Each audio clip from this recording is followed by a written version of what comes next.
Mga kaibigan, isang magandang umaga sa inyong lahat. Narito na ang isang programang inyong mapapakinggan. Hatid sa inyo ni Mel Elizalde, batikang broadcast journalist, sa kanyang pagtalakay sa mga napapanahong balita sa loob at labas ng ating bansa. Gayon din sa pagbibigay ng mga kaalaman ng kanyang tinipon tungkol sa kalusugan, ekonomiya, agrikultura, pangkabuhayan, politika at ang sitwasyon sa katahimikan ng bansa. At ngayon, narito na ang guro ng palatuntunan, Mel Elizalde.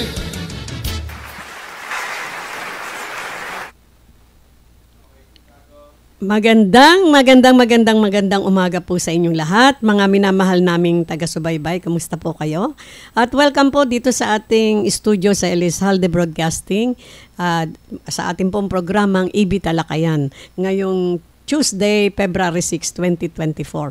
Napakaganda ng umaga at marami po tayong pag-uusapan. But first of all, we want to greet ang celebration po natin ngayon, Don Gabriel Dasa Day ngayon po, February 6, 2024. Ayan, sino po si Don Gabriel Dasa Day? Dasa, apo?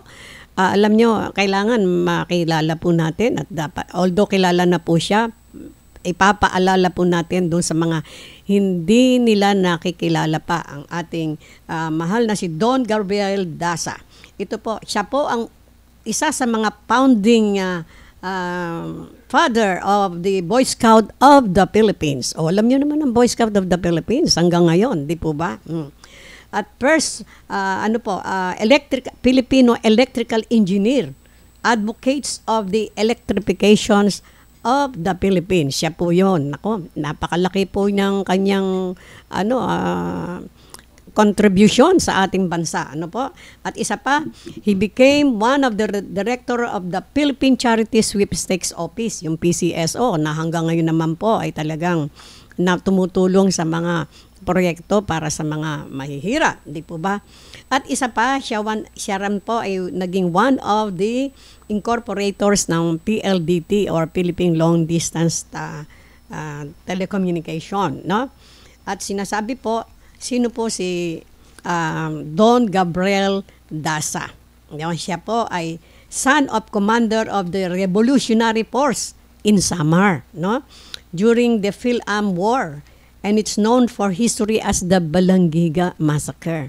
Kung naalala nyo po yon, yung panahon po ng ating ex-president Duterte, ay siya po ang siyang naging dahilan kung bakit ang Balangiga Bell mula po sa Amerika na kinuha ng mga Amerikano, inuwi doon bilang patunayan nila na sila daw ay nagwagi. Yun na nga po, yung Balangiga Bell ay inuwi nila sa Amerika at naibalik po rito sa Pilipinas during the time of President Duterte. Ano po? At ito pong si Don Gabriel Dasa ay meron po siyang pamangkin na si Roy Dasa, nephew of Don Gabriel Dasa. Driven by my conscience rather than an invitation president of the or Anak ng mga Bayani, 1896. Pagmamahal sa bayan. At siyempre po, si Director Emeritus po, si Eugenio Dasa ng ating I.S. Elizalde Foundation. Alam niyo po ba yon? Yan. Kaya we are so proud of him. No po? At sinasabi po, si Don Gabriel Dasa, el Comandante Eugenio Dasa, father of Don Gabriel Dasa Heritage Center. At isa pa po, kaya po tayo ay dinadakila po natin at binibigyan natin ng pagpapahalaga ang kanyang mga nagawa sa Pilipinas. Si Don Gabriel Dasa, siya po ay magiging feature story natin sa 25 Years of Kadiskarte Commemorative Magazine. To be released soonest. Alam niyo po yan, no? Maganda po yung ating commemorative magazine. Abangan po ninyo. At pinapangako po natin na hindi lamang dito sa ating bansa yan ay mababandila, kundi sa iba't ibang bansa pa sapagkat ang mga nilalaman po niyan, meron po tayong mga sorpresa. Yan po, abangan natin. So, ngayon po, meron pa tayong isang panawagan dito. Meron tayong isang panawagan. Ito po ay tungkol sa yung tinatawag na panawagan po ng ating former Senator Gringo Honasan, no, sa ating pong President PBBM at saka sa ating former President Duterte. So ano po ang panawagan niya? Na magkaroon daw ng panahon, na sana ay magkaroon ng panahon upang magkaroon ng mabutihang dialogo ang ating butihing President Bongbong Marcos Jr. at ang ating dating former President Duterte, no? Kaya kasi po ang ano dito, yung issue po rito, yung pangungunahan ba ni former President Duterte ang paghihiwalay ng Mindanao sa Pilipinas, o yan ba ay makasisira sa layunin ng ating butihing President Bongbong Marcos Jr., ang bagong Pilipinos, no? Ang bagong Pilipinas. So yan po, alam nyo naman, medyo pinag-uusapan po ng lahat ngayon ang pro-Biba, pro Bongbong Marcos Jr., ang ating presidente, o pro-D, ang pro-Duterte, former President Duterte. Siyempre po, ang ating mga mamamayan ay nais na pag-isahin ang bansa at never na isipin na ihiwalay ang Mindanao. Abay, is a part of the Philippines. Abay, pag nahiwalay ho yan, liliit ang ating mundo. Di po ba? Alam nyo naman na mayaman ang Mindanao. Bakit ho natin yan papayagan? So, yan po yung mga issue na ating pong tatalakayan later on, no? Ngayon po, ang umaga pa. Po. Ay, ngayon umaga pa sabi. Ngayon po, ang ating pong pag-uusapan naman ngayon ay tungkol sa, ano ba yung mga problema ho natin? Yung tungkol sa road rage. Ang dami pong pangyayari yan. Alam niyo po ba? Yung mga nagkaroon ng halos magpatayan, mga kung ano-anong pangyayari na nakita sa mga social media, at nagkataon po na noong January 26, no po? January 26 ba? Asan yung phone ko? Sandali. Noong January 26, itong kasalukuyang taon ay nagkaroon ng road rage na naman, no? Na kung saan nasaksihan po ng isa nating mabait na kasamahan at magaling, no? Kaya kinuhanan niya ng litrato, ng video, ng footage. At nagkataon po ay bigla na lamang merong nag-leave ng message sa ating page. Opo, at sinasabi na kumbaga wag daw na tanggalin na daw yung post natin doon, no? Yan, parang ganon, no? Hindi po parang ganon, yun na nga sinasabi, at para pang nagagalit at ika nga pinagtatanggol, siya daw ay siya daw ang ama noong motorcycle rider. Siya daw ay yung anak ng motorcycle rider na kung saan ay nagkaroon nga po ng pag-aaway doon sa isang bus driver. Alam niyo po kasi, ang pangyayari palang nangyari dyan, ito, nakuha na naman ng footage ng ating magaling na kasamahan dito at ipinost nga po. Ang katotohanan lang wala naman tayo ritong kinakampihan, sapagkat ang Elizalde Broadcasting po ay ang goal natin ay maipahayag ang mga pangyayaring dapat na malaman ng sambayanan, na wala po tayong dapat na kinakampihan dito. Yung katotohanan lang po, no? Ito po ay nangyari noong January 26, araw ng Friday. Anong nangyari? Sinasabi po rito na ang bus driver na nagmamaneho dun sa kahabaan ng Quezon Avenue ay patuloy siya nagmamaneho. Pagkatapos biglang sumulpot sa kanyang kanang bahagi ang motorcycle rider. Na alam nyo naman po, itong ating mga driver kinakailangan educated masyado sa mga polisiya ng pagdadrive, rules and regulation ng driving. And so nakita naman niya na nasa kanan niya. Siyempre, inassert niya siguro yung kanyang rights na dahan-dahan naman siyang pumunta ng kanan upang umiwas sana yung bicycle rider. Pero, motorcycle driver, I'm sorry. Pero, sa kasamaang palad, sa kung anong dahilan, ay nagpurso yung motorcycle driver. At nagalit pa. At siya ay, bumisina ba? Bumaba ng kanyang motorcycle at galit na pumasok dun sa bus. Alam niyo po, kung siya ay pumasok na, halimbawa, nakasarado ho yung bus, hindi siya makakapasok, di po ba? Pero ito, tinitignan natin ang anggulo ng bawat isa, no? Pero nakabukas ang pintuan ng bus, and so, he was able to come inside. Opo, yan. Pagdating doon, nagpambuno sila ng driver at ang sabi yata nung nagtitiket, ang tawag doon, conductor, ang sabi daw doon sa driver bago makasakay yung motorcycle rider, sige, pasakayin mo, bayaan mo siyang pumasok dito. Pumasok nga. At di umano, ay parang may bubunutin yata siya sa kanan niyang bahagi. Kaya ang ginawa ng driver naman ay kumuha ng screwdriver at halos mapambuno sila. Ngayon, merong isang pasahero ba na pinigilan sila. Natural, nagpanik ang mga pasahero. Nagsigawan yung mga tao, no? At nagpambuno nga sila at merong umawat sa kanila at nakuha. Pinilipit ang kamay ng bus driver para makuha ang screwdriver. At doon nga, at habang sila'y nagpapambunod, nagsusuntukan yata sila. Yung ating pong kasamahan na nakakuha ng footage nito, bumaba at siya ay nakatawag ng pulis sa di kalayuan sapagkat yung kanilang pinarahan ay doon sa Quezon Avenue, no? Tapat ng Santo Domingo Church na sa di kalayuan ay merong police station. And so yun, at madali namang nakaresponde ang mga pulis at yun na nga po ay sila ay naawat. Ngayon po, naka-receive po kami ng mga text at messages at ang sinasabi ng anak ng motorcycle driver, no, rider. Sinasabi na nakikiusap siya na tanggalin daw natin po yung ating post doon sa mga pangyayari.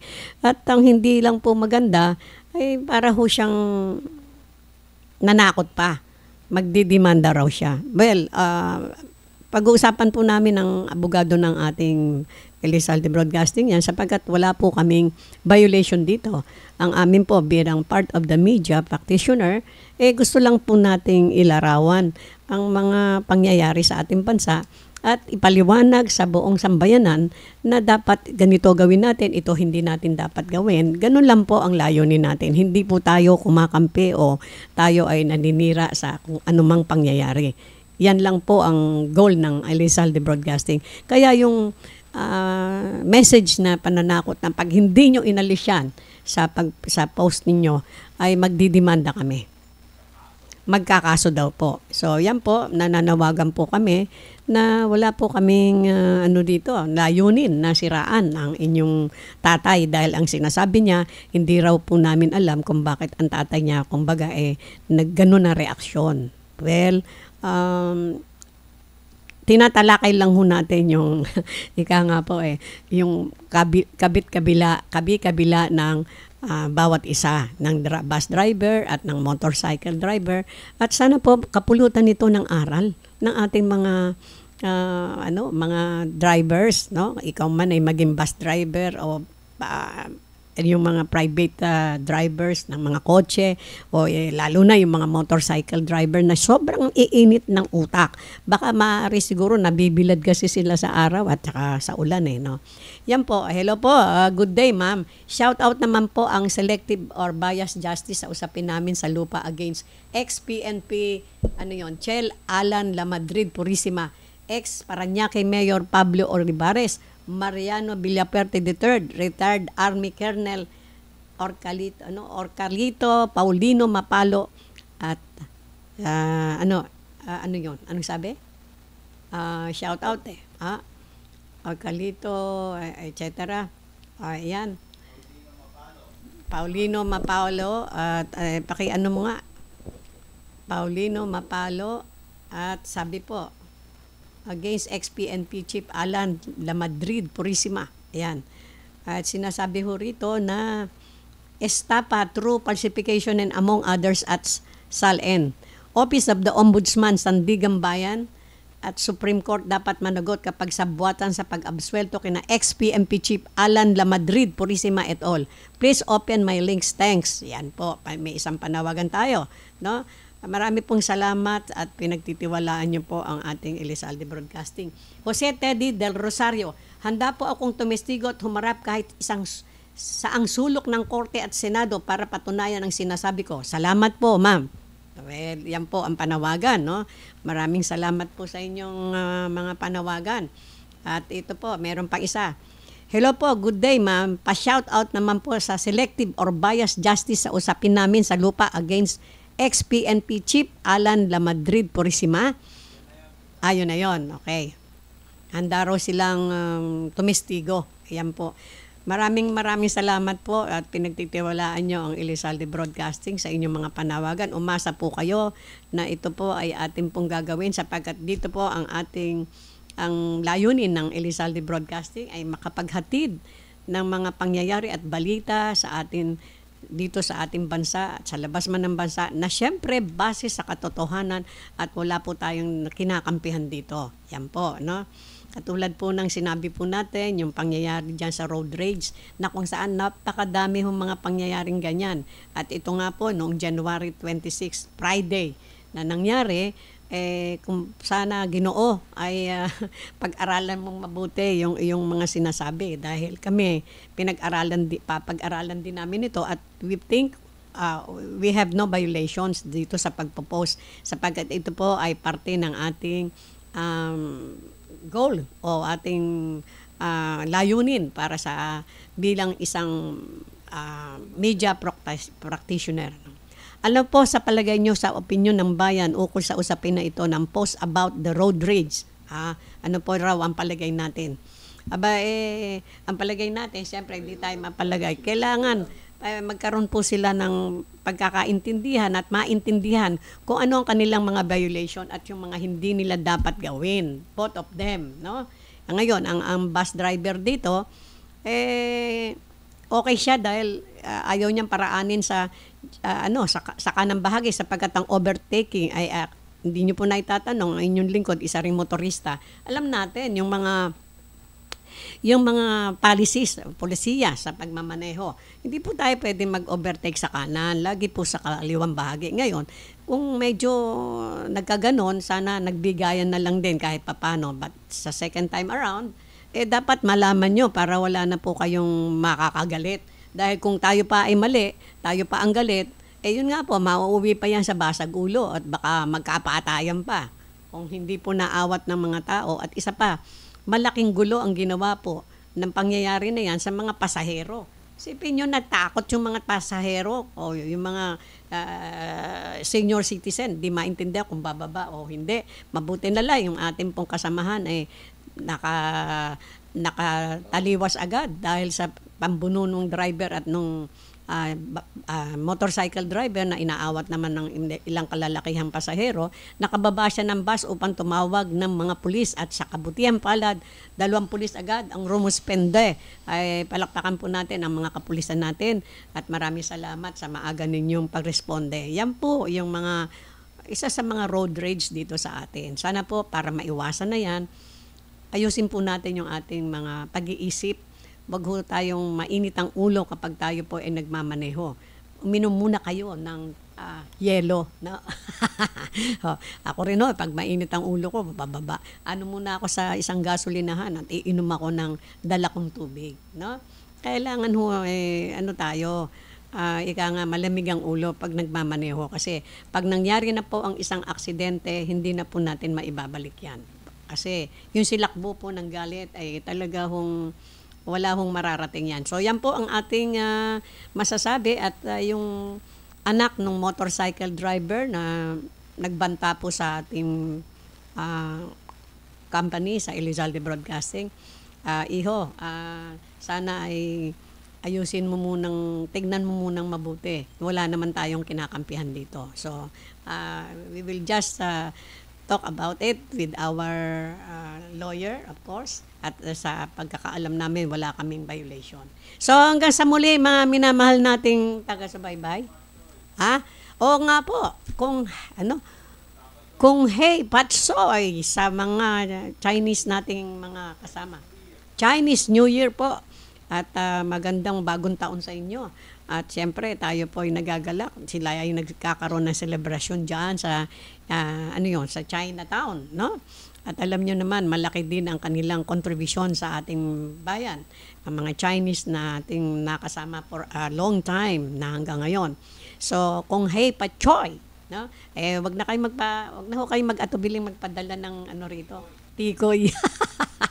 Thank you very much. Alam nyo naman. So, yan ho, mga minamahal nating taga-subaybay. Maraming salamat po. Bagamat late tayo ng konti, sinikap ng ating studio na makapag broadcast ngayon. Ang inyong kasama, Mel Elizalde po, ay nagagalak na muli kayong makapiling. So, don't forget to like us, follow us, and of course, subscribe us sa ating pong YouTube channel, sa ating pong Facebook channel, ang Elizalde Broadcasting. And don't forget, we always say, we love you all. Bye-bye.